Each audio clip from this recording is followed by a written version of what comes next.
दोस्तों, सबको नमस्कार, जोहार, आदाब, सत श्री अकाल। अंतोगत्वा षड्यंत्र पर विजय पाकर हम लोग पुनः राज्य के विकास के स्टीयरिंग को अपने हाथ में लिया है और बहुत सारे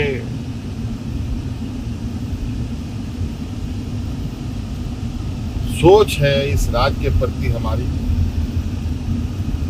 यहाँ के आदिवासी, यहाँ के दलित, यहाँ के पिछड़े, यहाँ के अल्पसंख्यक, यहाँ के गरीब, यहाँ के जंगल जमीन। साथियों, झारखंड बहुत ही अपने आप में देश में एक अलग राज्य है। एक ऐसा राज्य जहाँ कहने का तो इस राज्य को लोग सोने की चिड़िया कहते हैं, लेकिन बहुत तकलीफ और दुख के साथ कहना पड़ता है कि आज के दिन में भी इस राज्य के लोग 2 वक्त के अनाज के लिए संघर्ष करते हैं, पलायन करते हैं। ना जाने इतने वर्षों से इस राज्य के प्रति चाहे किसी की भी सरकार रही हो, मेरे अनुभव में बहुत संवेदनशीलताएं जो इस राज्य के प्रति सरकारों की होनी चाहिए थी, वो नहीं रही।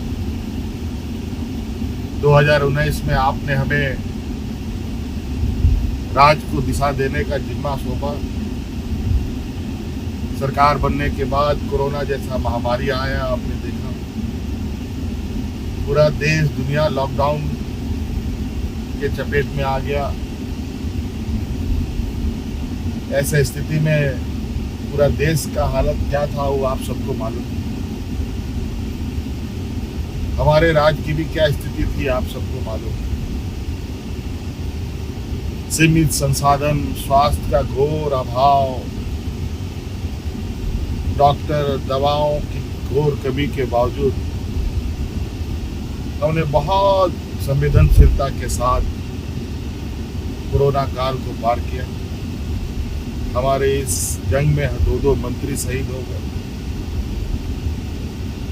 और वो सिर्फ इसलिए कि राज्य की जनता की सेवा ये कोरोना काल में भी घर से निकल के कर रहे थे। उसके बाद कई राजनीतिक अवरोध सरकार के सामने आते रहे। सरकार को गिराना, विधायकों को खरीद फरोख्त करना, झूठे मुकदमे में फंसाना, एक अजीब सी राजनीति वर्तमान समय में स्थापित हुई पड़ी। इसका शिकार मैं भी हुआ और इसके वजह से मुझे 5 महीनों तक जेल में रहना पड़ा। लेकिन आप लोगों ने जो आशीर्वाद और ताकत मुझे 2019 के चुनाव में दिया था, उस ताकत के बदौलत हमारी सरकार को खरोंच भी आने हमने नहीं दिया। मैं जेल चला गया। आदरणीय चंपाई सोरेन जी को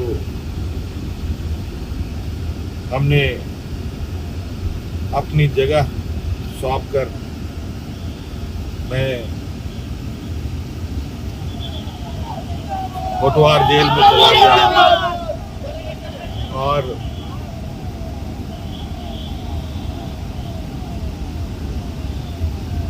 पाँच महीने के बाद न्यायालय के आदेश के फलस्वरूप मैं बाहर आ पाया। आज मैं फिर से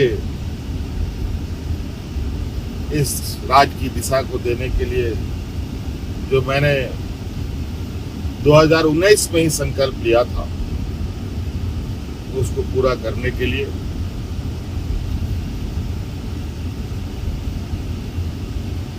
आपके सामने आया।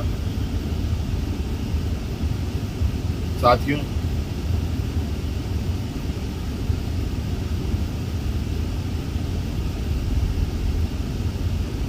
पाँच साल कई चुनौतियों के साथ हम लोगों ने पार किया, कई जंग लड़े, जंग जीते भी, चाहे वो कोरोना का जंग हो कि चाहे वो राजनीतिक अवरोध हो, चाहे वो राजनीतिक साजिश हो हमारे विपक्ष के द्वारा, उन सब पर विजय पाते हुए आज हम लोग आपके इस लोकप्रिय सरकार को आपके दरवाजे तक पहुंचाने के लिए संकल्पित रहे हैं। बहुत सारी चुनौती इस राज्य में है, बहुत सारी विषयों पर काम करने की आवश्यकता है, चाहे वो किसानों के लिए हो, ग्रामीण क्षेत्रों के लिए हो, हमारे आने वाले नौनिहालों के स्कूलों के विषय की बात हो, चाहे हमारे पढ़े लिखे नौजवानों को रोजगार को लेकर बात हो, चाहे राज्य में स्वास्थ्य व्यवस्था को लेकर, चाहे वो राज्य में आधारभूत संरचनाओं को, सभी क्षेत्रों में काम करने की आवश्यकता है। आप देख रहे हैं वर्तमान केंद्र सरकार की नीतियों की वजह से किस तरीके से रोजगार दिन ब दिन घट रहे हैं, छोटे मझोले उद्योग बंद होते जा रहे हैं, बड़े पैमाने पर उद्योग जो छोटे मझोले हैं वो देश छोड़ के बाहर निकल रहे हैं, दूसरे देशों में अपना रोजगार कर रहे हैं, और हमारे यहाँ के नौजवान भटकने के लिए तैयार हैं, मजबूर हैं। साथियों, इसमें आप सभी लोगों का सहयोग, आशीर्वाद बगैर ये संभव नहीं है। आप लोगों ने मेरे जेल में रहते हुए भी लोकसभा में जिस तरीके से हमें प्यार दिया है, सम्मान दिया है, मैं इसका आभार प्रकट करता हूं, और ये ऋण मैं कभी उतार भी नहीं सकता।